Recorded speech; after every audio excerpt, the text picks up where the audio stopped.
Alright guys, so today we're going to go into virtual reality and we're going to sit in the middle of a photosphere taken with the DJI Mavic Air. So stay tuned.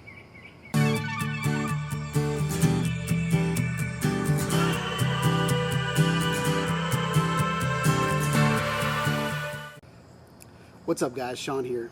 So today we've got a pretty awesome video for you guys. So since I've gotten the Oculus Go, I've been enjoying all these different experiences that I haven't been able to enjoy in the past. If you guys don't know what the Oculus Go is, it's a VR headset that's completely wireless. So I can sit in my car on my lunch break and I can go into different worlds. I can go onto the mountaintops. I can watch Netflix in a theater, stuff like that. So in the Oculus Go, there's an app called VTime. And what VTime does is it allows you to share an experience with 3 other people. You can make your own avatar, and I'll show you later in this video an example of what VTime is all about. But one of the coolest things I think as a 360 shooter about VTime is you can create an environment with your 360 shot. So as you guys know, the DJI Mavic Air has an option in here called sphere mode. So what we're going to do today is we're going to fly around the ballpark, different areas, and we're going to take several different spheres. And then I'm going to show you how to turn those spheres into an equirectangular photosphere, which is what VTime calls it. And we're going to put it in VTime, and then we're going to share that experience with other people. So if you think about it, like going into virtual reality and sitting on a chair floating 300 feet up in the air, it's pretty cool. And I've had an experience I've been in social experiences with a guy from Australia. There was a guy from the UK. And as cool as I think Nashville looks, it looks even cooler to a guy from the UK. And then they share their experiences with me. So all of a sudden, I have a whole nother view of the world from somewhere that I'm not located at. So basically what we're going to do is we're going to take pictures from the air, we're going to stitch them together in the computer, then we're going to throw them into VTime, and I'm going to show you guys how fun these images can be in virtual reality. Because until now we've been able to share them on YouTube, we've been able to see them on Facebook and drag them around, but these images, that doesn't really do these images justice. Actually being in the middle of the image and being able to share that experience, again, I think is awesome. Last night I was at the ballpark, this very location, in the fall time, and I got to see all the leaves changing colors, and I just think it's a cool experience. So we're going to try to fly strategic spots around the ballpark, over the ball field. We're going to fly over the red roof of the concession stand, and then there's a place over here where it's kind of a driving, I don't know what it's called, but it's like a driving range for baseball players. It's where a bunch of pitchers can practice with a bunch of batters. So we're going to take those spheres and then we're going to go in the computer and check it out, guys.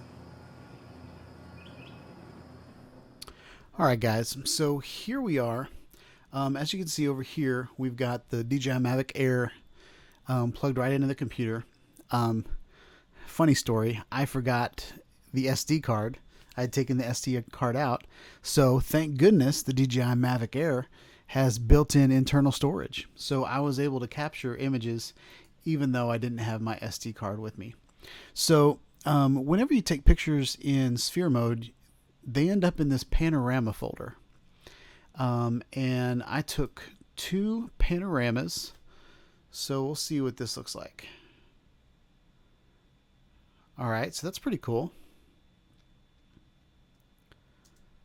So let's see what this one is. Alright guys, I think this one's going to be pretty good. Yep, this one's going to be pretty good. Alright, I love how they mowed the ball field. That just looks cool. I think this is the one with the red roof underneath it. Yep. So that's my focal point right there, guys. So this one's going to be pretty cool. All right, so the first thing I want to do is I want to organize these by kind, because I don't want to do the raw images. I'm going to start out with the JPEGs and see how they perform. All right, so we got all those. We're going to throw them in here, and we're going to detect. So we're in Color Auto Pano Pro. It's my favorite stitching software.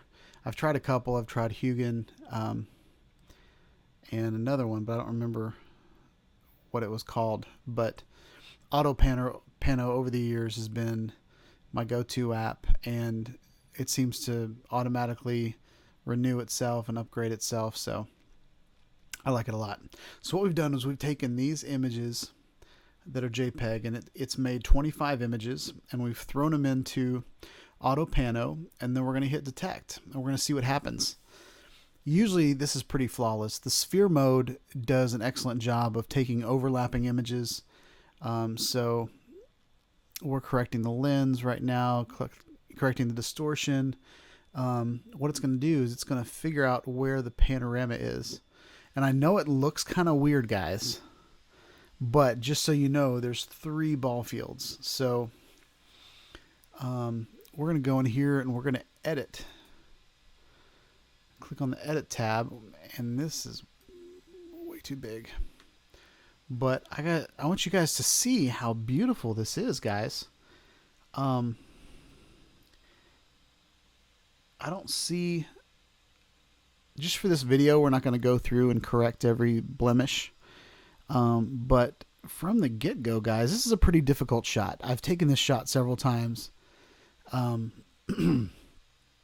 there's poles sticking up, there's fences, there's a lot of issues about this shot that can make it pretty difficult. But the sky looks amazing, for one.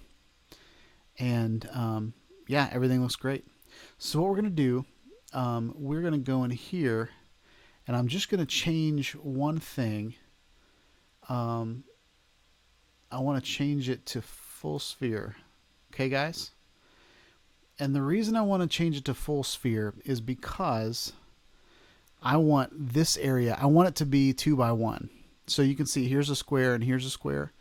I want it to be 2 by 1 so I can adjust the sky and kind of fix that. All right, guys. So this is good. So what we're going to do is we're going to come in here and render. And I've got it saving as a JPEG, but we're going to save it as a PNG. And what that's going to do is it's going to keep the background invisible, keep the sky invisible.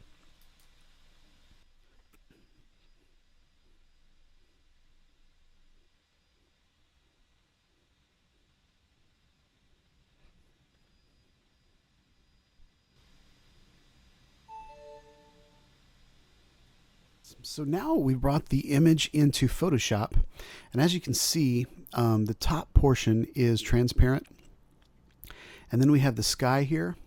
Now I took this picture around noon, so the sun should be pretty high in the sky, but as you can see, the sun is making the sky brighter over here than it is in the middle.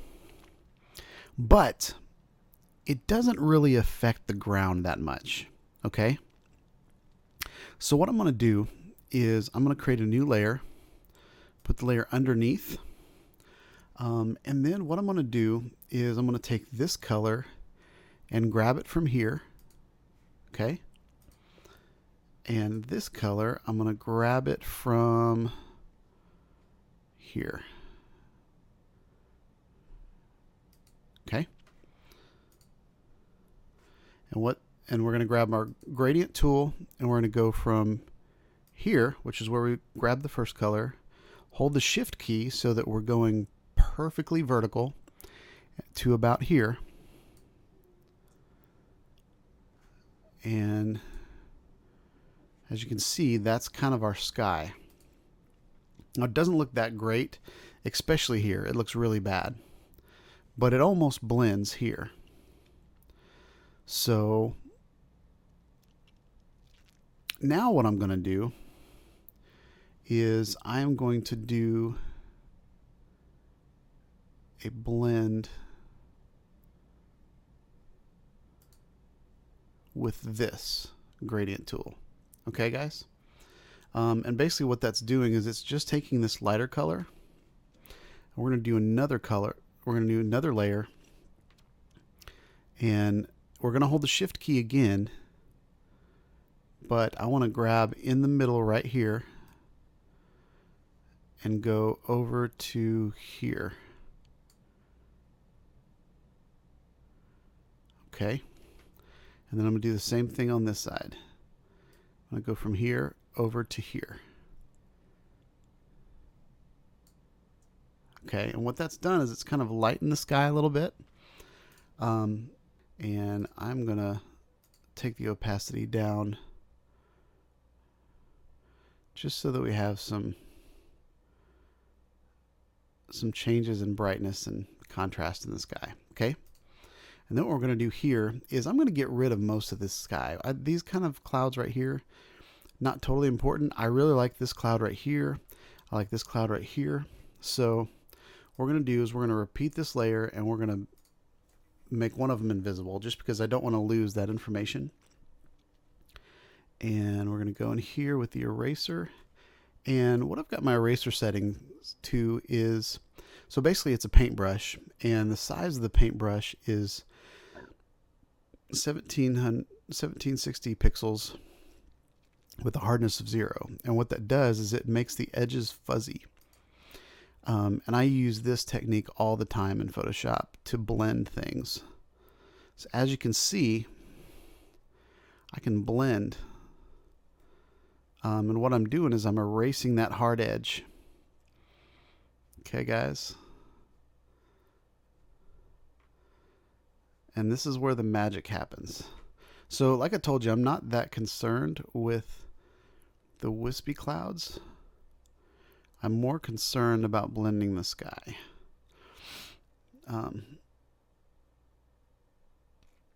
But I feel like this is pretty good. So what we're going to do is we are going to merge these layers. So now what we're going to do is we're going to go into 3D mode and spherical panorama. And we're going to do a new panorama from the selected layer, which we only have one. All right, so now that we have this, you can see it's kind of a zoomed in. So we got this little dot right here, which is not very cool, and there should be a seam somewhere. There we go. There's the seam. You see that, guys? So what we want to do is we want to get rid of the seam in the sky. Seam in the sky. That's what you are. All right. And then, but take a look at the panorama, guys. It did a great job stitching. Yeah, guys, looks really good. So we're going to look to see if me and my buddy Kent are in the shot. That's us right there. So let's zoom in and see what's going on there. So this is my buddy Kent from work, and we're hanging out. Oh, there's a beautiful trash truck there. That's cool. All right. Usually when I've done this in the past, guys, these poles right here are usually mess up the shot, but I think I took it high enough this time that it worked out. And I know that you guys watched me make this, so it's going to be obvious to you what happened. But seriously, guys, to anybody else, they're not going to notice it. All right, so what we're going to do is we're going to go a little bit bigger.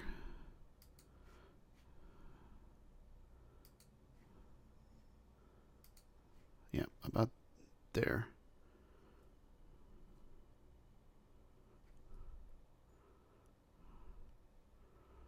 We're going to grab this. We're just going to blend that seam, guys.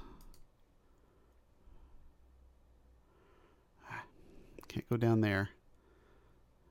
So we're going to get rid of this dot. So the easiest way to get rid of this dot is, again, just, I mean, it's not as pretty as it should be, but it is what it is, guys. Nobody's really going to look up there. There we go, guys. Okay, so now that we have this image, we are going to go to 3D, spherical panorama, and export panorama. All right, guys, we're going to just put it on the desktop. There we have it, guys. That's our panorama. Now you can see there's a little bit of weirdness going on here and here and here. But as you saw, like what Photoshop does, it lets you see it as a sphere. So that's what it's going to look like in the headset. All right, guys, so we're here at the VTime website. And as you can see, I'm logged in. There's my cute little avatar. And it's really cool, guys, because you have this 3D avatar that you can sit around in the app. And so I made my avatar look as much like me as possible. And some people look like themselves, and then other people kind of go a little crazy with their avatars. But we're going to go to library. And as you can see, I've used 90 of 100 megs, so I only have 10 megs left. So I've been doing this for a little while. So we're going to upload. We're going to hit Park Pano 2.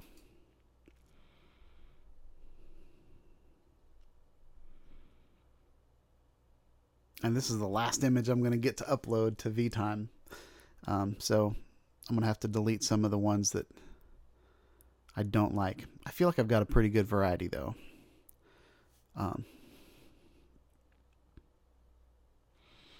So we're going to upload that. And once we've uploaded it, you want to make sure that you tag it to be a photosphere. All right, so right now it thinks it's an image. So what we want to do is we want to call it a photosphere.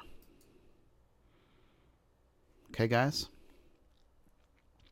And what that's going to do is it's going to tell VTime that this is a 360 image. So you don't have to necessarily inject metadata into it. If I hadn't resized it, it would have had metadata in it. But since I exported it the way that I did, then it took the metadata out. So we'll go to library and check my images. And as you can see, we just uploaded it 45 seconds ago. So now we're going to go into the Oculus Go, and I'll show you VTime, guys. All right, guys, so we're here in the VTime app. And there's going to be this floating ball up in the sky. So you want to click on that floating ball, and then you're going to click on library, and then go to the image, and we're going to view the image. And that privacy policy was just you're saying that you're not going to show any pornography or any kind of bad images. So here we are, guys. We're at the ballpark. I think it looks awesome, guys. I love how they mowed the ballpark, in really cool hatch pattern, and the stitch turned out really good. So what we're gonna do is now we're gonna invite people. So these random people show up. So I'm just going to go click on people and invite them to the room. And you can invite friends if you have them. I don't have many friends on here yet. But if you would like to friend me on VTime or Oculus, definitely send me a message. So we're going to invite that guy. We're going to invite that guy.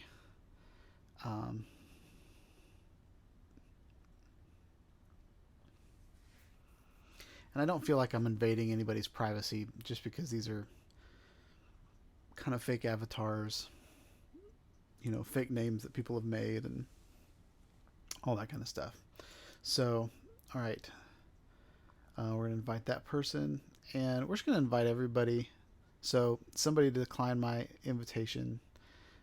So that happens. But it really takes no time at all. Oh, look, guys, there's a seat that's just showed up. So, um, yeah, we got somebody. So we're gonna hang out with this guy for a little while, and we're gonna watch him and see when his reaction. Because how this happens, guys, is so we've uploaded the image to the cloud, and then the cloud, when he goes in the room, he has to download the image from the cloud. So, depending on how high resolution you have on your image, will depend on in their connection, and so there's all these factors that happen to determine when he gets the image. But yeah, guys, so I just wanted to show this to you real quick. This is a quick way to show off your images to other people in VTime, and you have conversations with people, and it's just a really awesome tool, guys. And as a 360 photographer for years, it's so cool that I can go inside of my images now. I wish I had some of the images that I took 15 years ago, 20 years ago, to go back and just see what those look like. All right, guys, so that was it. What'd you guys think? Pretty cool, huh? So please like, subscribe to my channels. Put comments below on what kind of photospheres you think would look good in virtual reality, and we'll try to make those things happen. I can only fly around Nashville, Tennessee. I don't really have the budget to travel to the Swiss Alps or anything like that. But yeah, thanks for watching, and have a wonderful day. Peace out, guys.